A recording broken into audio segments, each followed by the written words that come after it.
A mother called the cops on her own son Jim, who got hauled off in a police car all because he got hooked on drugs. Desperate for cash to fund his habit, he started doing whatever it took to get his hands on some dough. As soon as Jim scored some money, he'd hit up his buddies and find a dealer, wasting no time to score. But when they went to get high, they realized the guy had sold them some bunk stuff. Jim's friends were pissed and wanted to give the dude a piece of their mind. They chased the dealer all the way to the top of a high-rise, backing him up to the edge of the roof. The guy accidentally took a tumble off the edge. Jim's accomplices booked it from the scene, only to have the rotten luck of running right into the cops and getting busted. Jim was still up on the roof, managing to avoid the police. The woman peeked through the door's peephole, quietly locking it for safety. But then she opened up, and there was Jim, her very own son. Jim was barely lucid. He reached out to his mom, trying to bum just $5 off her. She slammed the door, sobbing.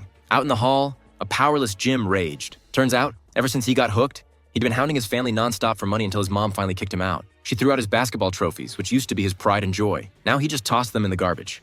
Watching TV, Jim saw his old teammates had made it big. That's when the regret really sank in. He could have been a star, but drugs stole it all away. Now he had nothing, even resorting to theft to get by. Jim got caught stealing to fund his habit and took a beating, leaving him bruised all over.